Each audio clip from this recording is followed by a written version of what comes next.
ఒకసారి ఒక పాస్టర్ గారు తన ఎదురుగా ఇంట్లో ఒక ఆయన ఉండేవాడు. ఆయన ఉద్యోగస్తుడు. ఆ ఉద్యోగస్తుడు ఆయన ఏం చేసేవాడంటే పొద్దుగొంగితే వెళ్ళిపోయి ఏ బార్ షాప్లో తాగేవాడు. ఈ పాస్టర్ గారు చాలాసార్లు వెళ్ళి ఆయనకు వాక్యం చెప్పేవాడు. సార్, ఇది మంచిది కాదు సార్, మీరు తాగుతారేంది, మీ డబ్బులన్నీ కూడా దుబారా చేస్తూ ఉన్నారు, మీ భార్య చూడండి, మీ పిల్లలు చూడండి, ఆ తాగే డబ్బులన్నీ పొదుపు చేసుకుంటే మీరు ఇంకా మంచి లైఫ్ లీడ్ చేయొచ్చు అండి, బాగా బ్రతకచ్చు అంటే ఆయన అన్నాడు, ఏమోనండి నాకు ఇది అలవాటు పడిపోయాది, ఏం చేయాలి, మానుకుంటాను అనేవాడు. ఈ పాస్టర్ గారు ఒక రోజున పౌలు గారు చెప్పిన మాటని చదువుకున్నాడు. బలహీనులను బలపరచటానికి నేను కూడా బలహీనుడనైతిని అనే ఒక వాక్యం చదువుకున్నాడు. కాబట్టి ఆ బలహీనుని బలపరచటానికి నేను కూడా బలహీనుడు కావాలనని ఆయన బార్ షాప్కి వెళ్తే ఈ పాస్టర్ కూడా వెళ్ళిపోయినాడు బైబిల్ ఎత్తుకొని. పోతే ఆ టేబుల్ దగ్గర ఆ పక్కన ఆడు, ఈ పక్కన ఈడు. ఆడడిగినాడు, ఏ పాస్టర్ గారు ఏం వచ్చినారని. ఏం కాదు కానీ ఆ బ్యారర్తో చెప్పినాడు, ఇంకో లోట అయ్యారా అని గ్లాస్ పెట్టినాడు. పెడితే ఒక గ్లాసులో పోసుకుంటే నాకు కూడా పోయి అన్నాడు. ఉరే నీకేమొచ్చింది అని. నాకేమీ రాలేదు, నిన్ను బలపరచాలంటే నేను కూడా బలహీనుడు కావాలా అని ఆడు తాగినాడు, ఈడు తాగినాడు. ఇంకేంది, ఇద్దరు ఊక్కుంటా తూక్కుంటా ఇంటికి వచ్చినారు. పాస్టరమ్మ మతి నాశనం అయిపోయింది. నీకేం పోయే కాలం రా అని అడిగితే, వాక్యం తెలియదా నీకు పాస్టరమ్మ, బలహీనుల్ని బలపరచటానికి మనం కూడా బలహీనులు కావాలని పౌలు చెప్పినారు అని. కాబట్టి కొన్ని పర్యాయాలు మనం ఇతరులను బలపరచటానికి నేను వాళ్ళతో స్నేహం చేస్తానని వానిలాగా తాగుబోతు అయిపోవాలని కాదు, వానిలాగా తిరుగుబోతు కావాలని కాదు, వానిలాగా ఆ ఊరు ఈ ఊరు తిరగాలని, తిండి కోసం తాగడం కోసం అటు ఇటు పోవడం చాలా పనికిరానితనం. కాబట్టి పౌలు గారికి ఉన్న ఆ స్నేహాలన్నీ కూడా చాలా ఉత్తమమైనవి. ఫిలెమోను ప్రేమ కలిగిన వాడు, అప్పియ సహోదరి బలం కలిగింది, తిమోతి దేవుని ఘనపరచువాడు. ఈ రీతిగా ఇటువంటి సంబంధాలు పౌలు గారు కలిగి ఉన్నాడు. దేవుని బిడ్డలు మనము కూడా ఆలోచించాలి. తరువాత తోడి యోధుడైన అర్కిప్పనకును అని చెప్తాడు. అర్కిప్పకు అంటే గనక దాని అర్థం ఏమిటంటే గుర్రముల సైన్యమంత బలము కలిగిన వాడు అని అంటాడు. గుర్రముల బలమంత సైన్యముల బలము కలిగిన వాడని. యుద్ధానికి వెళ్ళేటప్పుడు పూర్వీకులు యుద్ధం చేసేటప్పుడు ఆ దేశపు రాజు ఈ దేశపు రాజు యుద్ధాలు చేసేటప్పుడు వారి ఆయుధాల సంపత్తిని చూసుకుంటారు. మా దగ్గర గజబలమింత, అశ్వబలమింత, కాల్బలమింత అని వాళ్ళు చూసుకునేవారు. గజబలం అంటే మాకు ఇన్ని ఏనుగులు ఉన్నాయి, ఇన్ని ఏనుగులతో మేము మీదికి యుద్ధానికి వస్తామని. మా దగ్గర ఇన్ని గుర్రాలు ఉన్నాయి, గుర్రాల మీద మేము యుద్ధానికి వస్తామని. మా దగ్గర కాల్బలం, మేము కాల్బలం నేల మీద యుద్ధం చేసే సైనికులు ఎంతమంది ఉన్నాము అని చెప్పుకునేవాళ్ళు. ఇప్పుడు కూడా ఆనవాయితీ ఉంది. ఒక దేశం ఒక దేశానికి యుద్ధం జరిగేటప్పుడు వాళ్ళు ఐక్యరాజ్య సమితికి వాళ్ళ దగ్గర ఏమేమి ఆయుధాలు ఉన్నాయో చెప్పాల మొదట. అయితే కొందరు చెప్తారు, కొందరు దాచుకుంటారు. ఇప్పుడు ఇజ్రాయేల్కి పాలస్తీనా గాజా మధ్యలో జరిగే యుద్ధంలో ఏవేవో జరుగుతూ ఉన్నాయి, మీకు నాకంటే ఎక్కువ తెలుసు. దయచేసి గమనించాల్సింది, ఆ విధంగా ఒక రాజు ఇంకొక రాజు మీద యుద్ధానికి వెళ్ళేటప్పుడు ఆ గజబలము, అశ్వబలము, కాల్బలము ఈ రీతిగా వెళ్ళి యుద్ధం చేసేవారు. ఇక్కడ ఏమంటాడంటే అర్కిప్పనకు అంటే గుర్రముల సైన్యమునకు నాయకుడు నంది. అంటే గుర్రానికి ఉన్నంత బలము కలిగిన వానితో సహవాసం చేసేవాడు. గుర్రం ఉన్న ఉద్దేశం ఏమిటంటే దాని కళ్ళకు గంతలు కడతారు. గంతలు ఎందుకు కడతారంటే గుర్రం యుద్ధ భూమిలోకి వెళ్ళిన తరువాత భయంకరమైన ఆహాకారాలు వినిపిస్తూ ఉంటాయి. చేతులు నరికేసిన వాళ్ళు, తల నరికేసిన వాళ్ళు, కాళ్ళు నరికేసిన వాళ్ళు, గిలగిలా కొట్టుకుంటున్న వాళ్ళు, భయంకరమైన అరుపులు, కత్తుల శబ్దాలు, డాళ్ల శబ్దాలు, గజబలం, ఏనుగుల శబ్దాలు, ఇవన్నీ కూడా హోరా హోరీగా వాడిని చంపాలి లేక నేను సావాలి అనే ఉద్దేశంతో జరుగుతూ ఉంటుంది యుద్ధం. ఆ యుద్ధ భూమిలో ఆ యుద్ధపు వాసన గుర్రానికి వస్తే అది కాలు దువ్వి రంకె వేసుకుంటూ ఇంకా ముందుకెళ్తాది. గుర్రానికి ఉన్న స్వభావం అది, జడిసిపోదు, వెనక్కి వెళ్ళిపోదు. తన మీద ఉన్నటువంటి ఆ సైనికుడు చనిపోయిన గుర్రం మాత్రము ఆ యుద్ధపు వాసన వస్తూ ఉంటే ఇంకా భయంకరంగా వేగంగా ఆ శత్రువు దండు మీదకి పరిగెత్తుకుంటూ వెళ్తాది.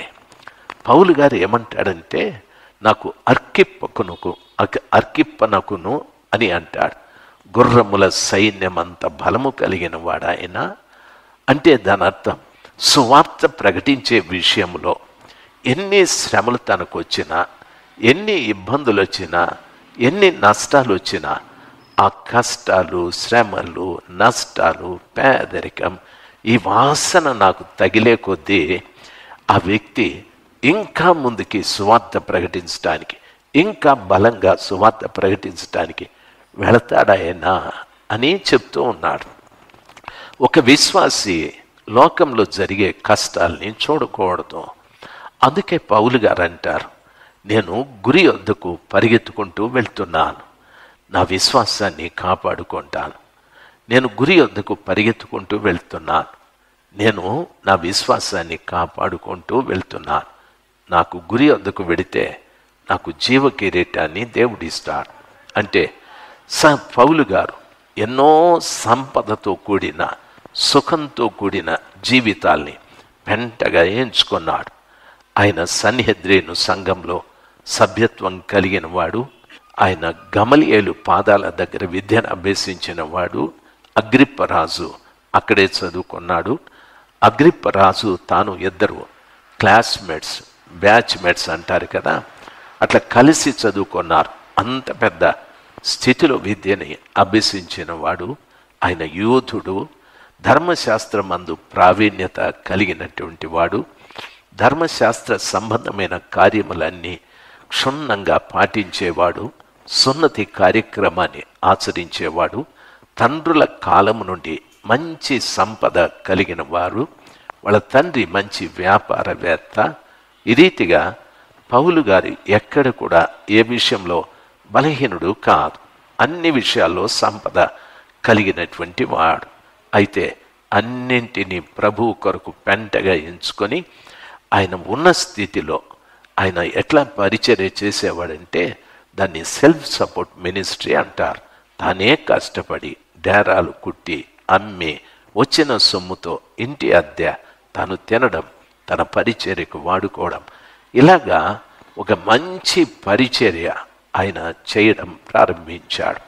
అందుకని ఆయన ఎవరితో సహవాసం అంటే యుద్ధ వాసన తగిలి గుర్రం ఎంత పౌరుషంతో కాలు దువ్వుకుంటూ వెళతాదో శ్రమలలో కూడా దేవుని పరిచర్య చేయటానికి ఇష్టపడుతున్నటువంటి అర్కిప్పునకును అని అంటాడు. అటువంటి వాళ్ళతో ఆయన సహవాసం చేశాడు. దేవుని బిడ్డలు గమనించాలి. నలుగురిని చెప్పాను మీకు. ఒకటి, ఆయన నా తోడి జత పనివాడు ఫిలెమోను అని అంటాడు. ఫిలెమోన్ అంటే ప్రేమ కలిగిన వాడు. తిమోతి అన్నాడు. తిమోతి అంటే దేవుని ఘనపరిచేవాడు. అప్పియ అనే ఒక సహోదరి, ఆమె బలము కలిగినది. అర్కిప్పునకును అంటే గుర్రముల సైన్యముల మీద బలము కలిగిన వాడు అని అర్థం. ఎంత మంచి సహవాసం ఆయనదో చూడండి. కఠోరమైన పేదరికంలో ఉన్న పౌలు, ప్రస్తుతం ఖైదీగా ఉన్న పౌలు తన విడుదల కొరకు కానీ, నాకెప్పుడు ఈ చెరసాల నుండి బంధ విముక్తి కలుగుతుంది అని కానీ లేకుండా ఆయన ఫిలెమోనుకు ఉత్తరం రాసేటప్పుడు తన గూర్చి తాను ఒక్క మాట కూడా చెప్పలేదు. నేను మళ్ళా చెప్తాను, దేవుని బిడ్డలు మీరు. నేను మళ్ళా చెప్తాను, దేవుని బిడ్డలు మీరు. ఒక మనిషి ఎదురుగా నిలబడి ఏడవద్దండి. ఒక మనిషి ఎదురుగా నిలబడి మీకున్న దరిద్రాన్ని చెప్పొద్దండి. ఒక మనిషి ఎదురుగా నిలబడి మీ కష్టాన్ని చెప్పొద్దండి. ప్రభు ఎదురుగా మోకాళ్ళ మీద నిలబడి సర్వశక్తిమంతుడైన దేవునికి మొరపెట్టండి. ఆయన అంటాడు, నాకు మొరపెట్టుము, నీకు ఉత్తరం ఇచ్చేదను అని చెప్తాడు. ప్రభువుకి మొరపెట్టండి, ఆయన జవాబిస్తాడు. మనుషుల దగ్గర మొరపెడితే మీ బలహీనత వారికి తెలిసి వాళ్ళు ఇంకొకరికి చెప్పడం ప్రారంభిస్తారు. వాళ్ళు ఏమంటారు తెలుసా? అయ్యో పాపం, రాజశేఖర్ ఇట్లా అంట అని.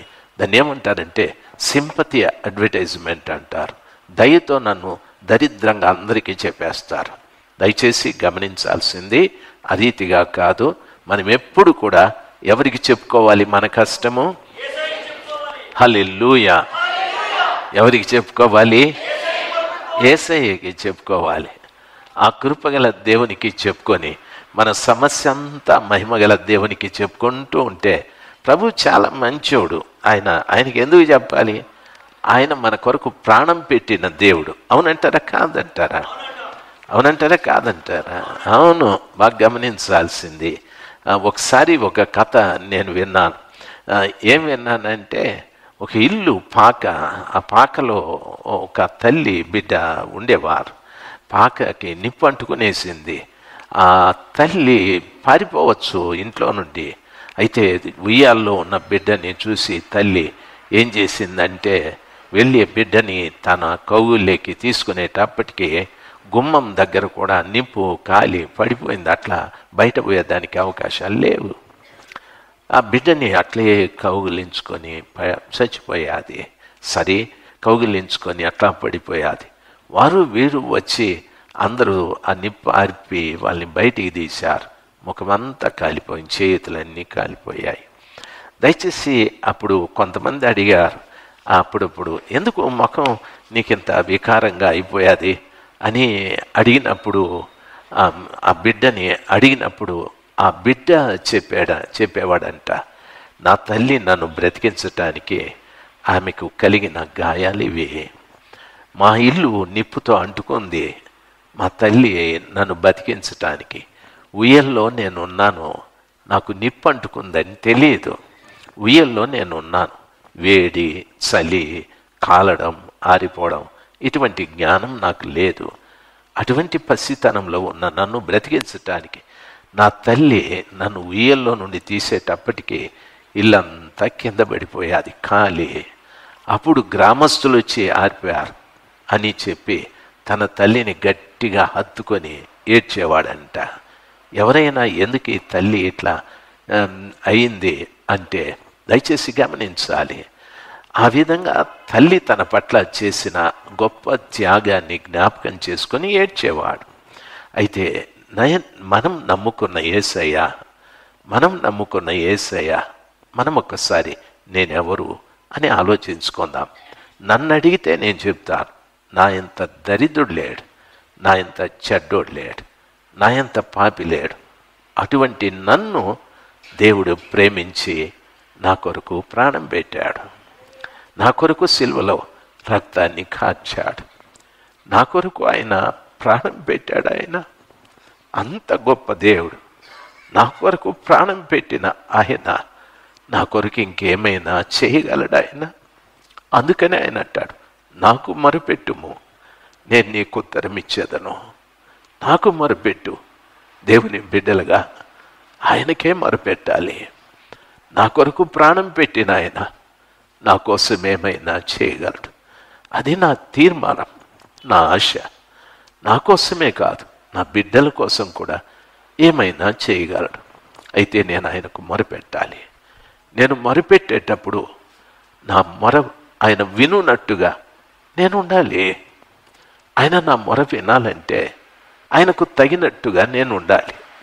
నేనేదో చెడిపోయి, పాడైపోయి, భ్రష్టుడైపోయి ఆయనకు మొరపెట్టి నాకు బాగు చేయి, నా పరిస్థితిని బాగు చేయమంటే ప్రభు నీ దగ్గర ఉండడు. నీ చెడిపోయిన జీవితాన్ని బట్టి ఉండడు. ఆల్రెడీ నీకోసం ఒకసారి ప్రాణం పెట్టాడు, పదే పదే పెట్టలేడు కదా. కాబట్టి ప్రభువుని నేను అడిగేటప్పుడు నా ప్రార్థన ఆయన వినున్నట్లుగా నేను ఉండాలి. నీవు కూడా ఉండాలి. చాలా మంచోడు దేవుడు, చాలా మంచోడు దేవుడు.